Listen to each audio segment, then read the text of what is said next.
নমস্কার, নিউজ 18 ডিজিটালে আপনাদের স্বাগত। আমি অর্ণব হাজার রয়েছি আপনাদের সঙ্গে, আর আমার সঙ্গে রয়েছেন আইনজীবী ফিরদৌস শামীম। তার সঙ্গে যাব, কথা বলবো। কিন্তু যে বিষয়টা বারবার সামনে আসছে, 3রা এপ্রিল সুপ্রিম কোর্ট একটা ঐতিহাসিক রায় দিয়েছে, এবং এই ঐতিহাসিক রায়ের স্বাধীনতা উত্তর আমাদের দেশে, ভারতবর্ষে সব থেকে বেশি চাকরি বাতিল হয়েছে এক রায়। এবং সেখানে আমাদের রাজ্যে 4টে ক্যাটাগরিতে, গ্রুপ সি, গ্রুপ ডি, নবম দশম, একাদশ দ্বাদশ মিলিয়ে 26,000 শিক্ষক বা শিক্ষাকর্মীদের চাকরি বাতিল হয়েছে। এই চাকরি বাতিলের রায় আসতে পারে, এটা অনেকের কাছেই কল্পনা ছিল, কিন্তু সেটা সম্ভব হয়েছে। সুপ্রিম কোর্টের রায় কি ইতিমধ্যেই আপনারা জেনেছেন, প্রচুর চর্চা হয়েছে তাই নিয়ে। কিন্তু এই রায়ের পর, এসএসসি 26,000 চাকরি বাতিলের পর একটা সিঁদুরে মেঘ দেখা শুরু হয়েছে। এই সিঁদুরে মেঘ দেখছেন এবার প্রাথমিক শিক্ষকরা। নির্দিষ্ট করে বলতে গেলে 32,269 জন প্রাথমিক শিক্ষকের বুক দুরু দুরু করছে। তবে কি তাদেরও একই রকম ভবিষ্যৎ লুকিয়ে রয়েছে? আদালতে তাদেরও কি খাড়া ঝুলছে, চাকরির খাড়া? এই পুরো বিষয়টা নিয়ে যাব আইনজীবী ফিরদৌস শামীমের সঙ্গে। ফিরদৌস বাবু, আপনাকে প্রথমে স্বাগত। আমি যেটা জানতে চাই, প্রাথমিকে 32,269 একটা সংখ্যা, যেটা দেখা যাচ্ছে 2014 নিয়োগ প্রক্রিয়া, মানে টেট থেকে এসছে 2016 নিয়োগ প্রক্রিয়া থেকে। এই চাকরি কি বাতিল হতে পারে? এরকম কি বুক দুরু দুরু শুরু হয়েছে অনেকে? 26,000 চাকরি বাতিল এসেছে দেখো। দেখুন, প্রাথমিকের মামলাগুলো এখনো পর্যন্ত পেন্ডিং, ফলে কি হতে পারে সেটা আদালতে ঠিক করবেন। যে মামলাগুলো পেন্ডিং আছে সেগুলো হলো যে টেট 2014 থেকে যে 2016 সালের যে সিলেকশন প্রসেস, সেই সিলেকশন প্রসেসে আপনারা জানেন ট্রেন্ড এবং আনট্রেন্ড উভয়েই এলিজিবল ছিল। আনট্রেন্ডদের মূলত তাদের বাতিল হয়েছিল মূলত দুটো ইন্টারভিউ এবং অ্যাপটিটিউড টেস্ট, সেটি সঠিকভাবে হয়নি। এছাড়াও জানেন যে সৌমেন নন্দী, রমেশ মালিকের মামলায় যারা টেট ফেল করেছিলেন কিন্তু 1 নাম্বার দিয়ে পাশ করানো হয়েছিল বলে অভিযোগ, সেই মামলা পেন্ডিং। অপরদিকে আপনি জানেন সৌমেন নন্দীর মামলায় বোর্ড তারা 94 জনের অবৈধভাবে চাকরি পেয়েছে বলে যে রিপোর্ট, সেই রিপোর্টের সাপেক্ষে তাদের সার্ভিস টার্মিনেশন হয়েছিল। তারা সুপ্রিম কোর্টে যান, সেখানে স্থগিতাদেশ রয়েছে। ফলে সেই মামলাগুলো কোনটি ডিভিশন বেঞ্চে, যেমন 32,000-এর মামলা, যেমন 94 জনের মামলা আপনি যেটা বলছেন যে 269 লুকিয়ে যেটা বোর্ড বানিয়েছিল, যারা যারা বিক্ষোভ দেখেছে চাকরি চেয়ে, তাদের চাকরি দেওয়া বেছে বেছে যে অভিযোগ রয়েছে, সেই 269 জন। আর এই 32,000 তাহলে কি করে আসছে? 2016 নিয়োগ প্রক্রিয়া তো আপনার প্রায় 42,900 কাছাকাছি নিয়োগ হয়েছিল বলে, এই সংখ্যাটা কি হয়ে আসছে 32,269? দেখুন, কারণ হচ্ছে 11,000 মতো সংখ্যাটি, প্রায় প্রায় 11,000 তারা ওই ট্রেন্ড ক্যান্ডিডেট ছিল। ফলে ট্রেন্ড ক্যান্ডিডেটদের সেই সময় তাদের বাতিল করা হয়নি, ফলে আনট্রেন্ডের যেহেতু বাতিল হয়েছিল সেই জন্য। দ্বিতীয় হচ্ছে যে এছাড়াও টেট 2014 যেহেতু অরিজিনাল ওএমআর শিট নেই, তার পিডিএফ কপিও নেই, মানে মিরর ইমেজও নেই, সেই সংক্রান্ত মামলাও পেন্ডিং এবং সিবিআই তদন্ত করছিল। আপনারা জানেন নিশ্চিতভাবেই যে মহামান্য বিচারপতি রাজশেখর মান্তা তিনি একটি নির্দেশ দিয়েছিলেন, সেই নির্দেশের সাপেক্ষে এখনো মামলা পেন্ডিং। তার কারণ মামলা, যেমন এই মামলাতে সিবিআই তদন্ত হচ্ছে, ফলে সেই মামলাগুলো যতক্ষণ পর্যন্ত না অন্তিম পরিণয় ঘটছে, মানে সেটাতে যতক্ষণ পর্যন্ত না শেষ হচ্ছে, ততক্ষণ পর্যন্ত এটা বলা সম্ভব হবে না কি হবে, এটা বলা তো উচিত না। কিন্তু এটা কি ইতিমধ্যে আদালতের কোনো না কোনো বেঞ্চ বাতিল করেছে 32,000? এবং কোন কোন বেঞ্চ বাতিল করেছে? মহামান্য বিচারপতি অভিজিৎ গঙ্গোপাধ্যায় সেই সময় বাতিল করেছিলেন 32,000 আনট্রেন্ড পোর্শনটা, 42,949 অ্যাপটিটিউড টেস্ট না হওয়ার কারণে, অ্যাপটিটিউড টেস্ট এবং ইন্টারভিউ সঠিকভাবে না হওয়ার কারণে। কারণ আপনারা জানেন যে যারা ইন্টারভিউয়ার ছিলেন তাদের ডেকে সেই সময়ে তিনি পুরো বিষয়টিকে দেখেন যে না, সঠিকভাবে হয়নি। ইভেন যে অ্যাপটিটিউড টেস্ট করতে গেলে যে পদ্ধতি প্রকরণ করা উচিত এবং সেই সম্পর্কে যারা এই অ্যাপটিটিউড টেস্ট নিয়েছিলেন তাদের কোনো বিন্দুমাত্র ধারণা ছিল না, ফলে বাতিল হয়েছিল। পরবর্তীতে সেটি স্থগিতাদেশ হয়, বর্তমানে স্থগিতাদেশই চলছে। সুপ্রিম কোর্ট ঘুরে আবার হাইকোর্টে এসছে। মহামান্য বিচারপতি Soumen Sen division bench personal reason দেখে সেটা রিলিজ করেছেন। অলরেডি মহামান্য বিচারপতি তপব্রত চক্রবর্তীর আদালতে সেই মামলাটি বর্তমানে অ্যাসাইন্ড হয়েছে, পেন্ডিং আছে। যে কোনো সময় সেই মামলা শুনানি হবে, যখন বিচারপতিদ্বয় মনে করবেন যে তারা শুনানি নেবেন। এই অবস্থায় মামলাগুলো পেন্ডিং আছে। ফলে এখানে দেখুন, মানে কি হবে না হবে এই নিয়ে একেবারে আমি একদমই মনে করি না সেটা হওয়া উচিত বা কিছু। আদালত যা ঠিক করবে সেটাই হবে। একদমই এখানে আতঙ্ক ছড়ানোর বিষয় নেই, আতঙ্কিত হওয়ারও কোনো বিষয় নেই। যারা যে মামলা করেছেন সেই মামলার সাপেক্ষে বিচার হবে। এবং শুধু তাই না, দেখুন আমি মনে করি যে যারা অবৈধ যে কোনো নিয়োগ প্রক্রিয়ায়, শুধুমাত্র প্রাথমিক বা নবম দশম একাদশ দ্বাদশ নয়, যে কোনো নিয়োগ প্রক্রিয়ায় কোনো অবৈধ চাকরি প্রাপকেরই চাকরি থাকা উচিত না।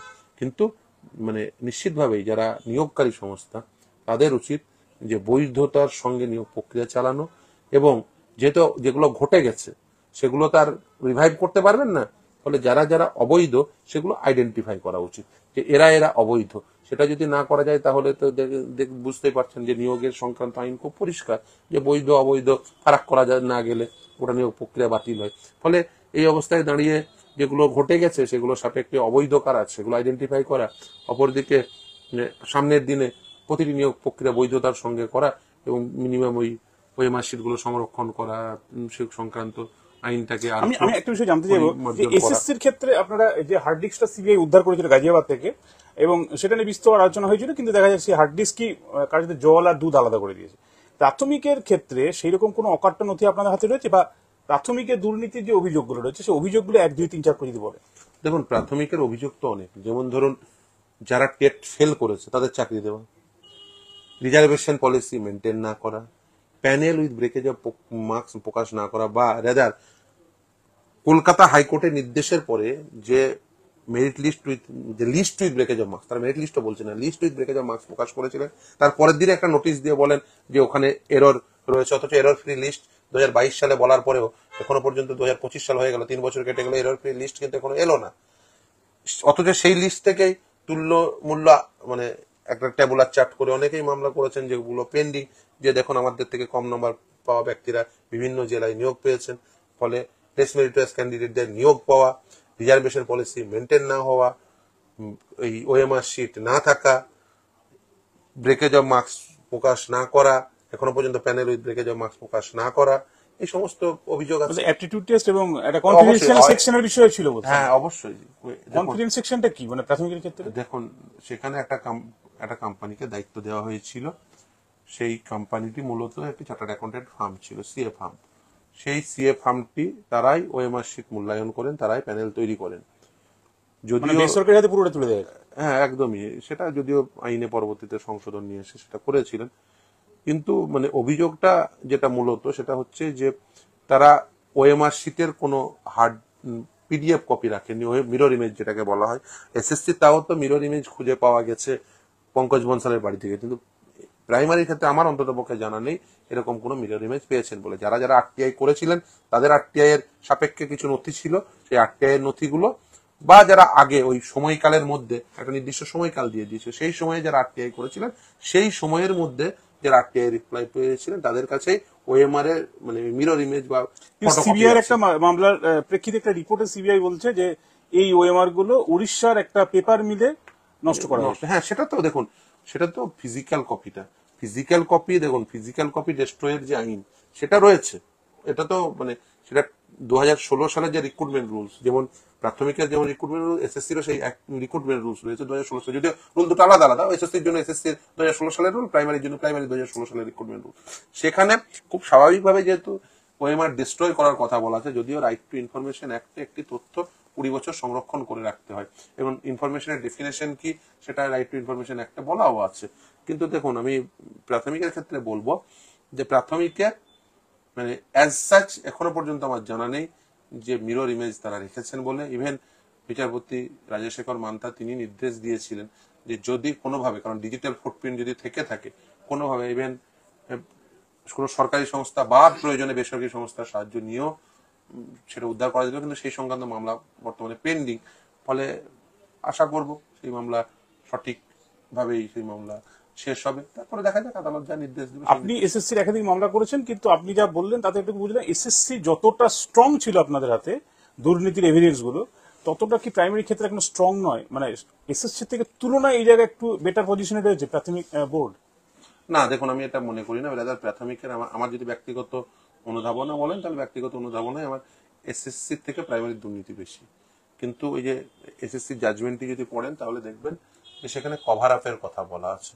প্রাথমিক বেটার ওয়েতে কভার আপ করার চেষ্টা করেছে, তাতে বরঞ্চ বিপদ আরো বাড়ার সম্ভাবনা মানে বেশি বলে মনে হয়। তার কারণ একদিকে আপনি 2022 সালে বলেছিলেন list with breakage of marks প্রকাশ করেছি, যেদিন করলেন আদালতের নির্দেশে তার পরের দিনে আপনি বললেন এখানে এরর রয়েছে। আজ 3 বছর কেটে গেল, এরর ফ্রি লিস্ট দিতে পারেননি। ফলে মানে এগুলো তো দিক নির্দেশ করেই। এগুলো তো ওএমআর শিটের পিডিএফ কপি নেই, মিরর ইমেজ নেই, এডিএফ কপি রয়েছে, এডিটেবল কপি। ফলে এগুলো তো বোঝাই যাচ্ছে যে আসলে কি কিসের জন্য করা হয়েছে। তাছাড়াও সিবিআই তদন্ত করে তারা বের করেছেন যে এই প্রাথমিকের নিয়োগ দুর্নীতির কিভাবে থার্ড সাপ্লিমেন্টারি চার্জশিট হয়ে গেছে।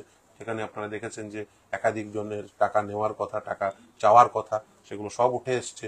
এবং AC West Bengal board of primary education তারা নিজেরাই তো অ্যাকনোলেজ করেছেন যে সেখানে দুর্নীতিপূর্ণ নিয়োগ হয়েছে। 94টা তারা সংখ্যা যাই হোক না কেন, বাট ইটস আ ফ্যাক্ট। তার মানে কি, মানে যাদের উপর দায়িত্ব ন্যস্ত ছিল যে তারা বৈধ লোকেদের চাকরি দেবেন, তারাই আদালতে এসে জানাচ্ছেন যে এখানে অবৈধ চাকরি প্রাপক রয়েছেন। এবং সেটাও আদালতে মামলা করার ফলে আদালত, তারা তো এমনি এমনি মানে ভলেন্টারিলি এসে কোথাও জানাননি। ফলে এটা বোঝাই যাচ্ছে যে বেসিক্যালি এই মামলাগুলো করার পিছনে যথেষ্ট যুক্তিসঙ্গত কারণ রয়েছে। এবং আমরা কেন মামলা করি, যেমন ধরুন সোমেন নদী কেন মামলা করতে এসেছিলেন, তার কারণ তার সন্দেহ হয়েছিল কিছু ব্যক্তি সম্পর্কে, তিনি তাদের সম্পর্কে জানতে চান।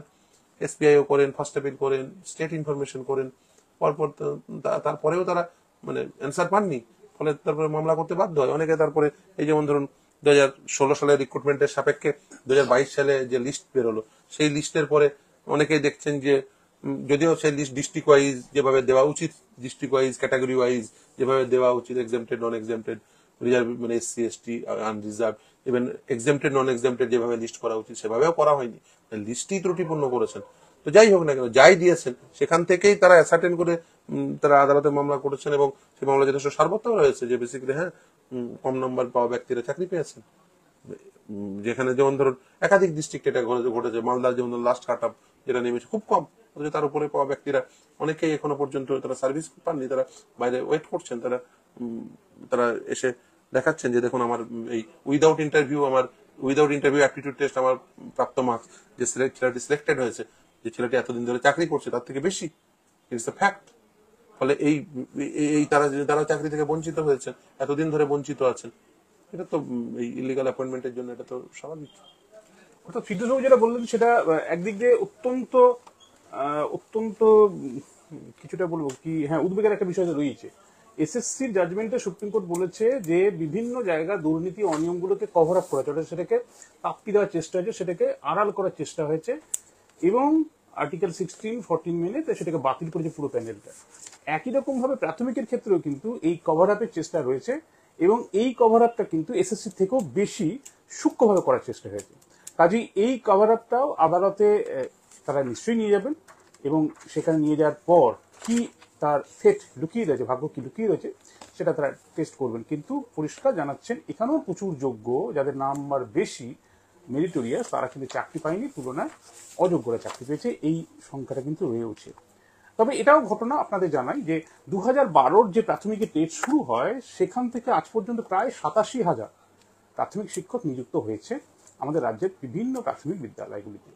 এবং এই 87,000-এর মধ্যে মূল যে সমস্যার জায়গাটা, যেটা শামীমবাবু বললেন, 2014 টেট থেকে 2016 যে নিয়োগ প্রক্রিয়া, সেই নিয়োগ প্রক্রিয়ার মধ্যেই প্রায় সিংহভাগ গন্ডগোল রয়েছে। এবং এই সিংহভাগ গন্ডগোলের মধ্যে অ্যাপটিটিউড টেস্ট ইন্টারভিউর মধ্যে যে গন্ডগোল, তাতে 32,000-এর চাকরি বাতিল ইতিমধ্যে একক বেঞ্চে হয়েছে, বিচারপতি তপব্রত চক্রবর্তীর বেঞ্চে। সেই মামলা পর্বে খুব শীঘ্রই হয়তো আসবে, এবং সেখানে বিষয়টা পরবর্তী সময় ডিসাইড হবে। আর 269 জন টেট ফেল করে যে চাকরি পাওয়ার যে তত্ত্ব, 1 নাম্বার বেস দিয়ে পাস করানো, সেক্ষেত্রে প্রচুর ইররেগুলারিটিস রয়েছে।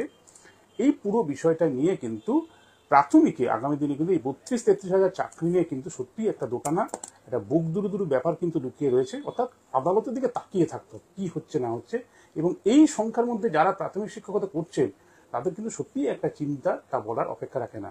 এখন আদালত তাদের চাকরি ক্লিন করে দিতে পারে, গ্রিন সিগন্যাল দিতে পারে, কোনো অসুবিধা নেই, সেটা হতে পারে। কিন্তু একটা চিন্তার মধ্যে থাকা, কি হবে কি হবে কি হবে, এই কি হবে কি কৌতূহল, সেটার জন্য আমাদেরও তাকিয়ে থাকা। পরবর্তী সময় নিশ্চয়ই খুব শীঘ্রই বিচারপতি রায় চট্টোপাধ্যায় একক বেঞ্চ এবং বিচারপতি তপব্রত চক্রবর্তী ডিভিশন বেঞ্চে দুটো আলাদা মামলা আসবে। পরবর্তী আপডেট নিশ্চয়ই আপনাদের সঙ্গে শেয়ার করবো। আপাতত এই পর্যন্তই। আপনারা দেখতে থাকুন নিউজ 18 বাংলা। আর আপনাদের কোনো প্রশ্ন থাকলে, কোনো সাজেশন থাকলে জানাবেন, কমেন্ট বক্সে কমেন্ট করুন। ভালো থাকবেন, সুস্থ থাকবেন, সুন্দর থাকবেন।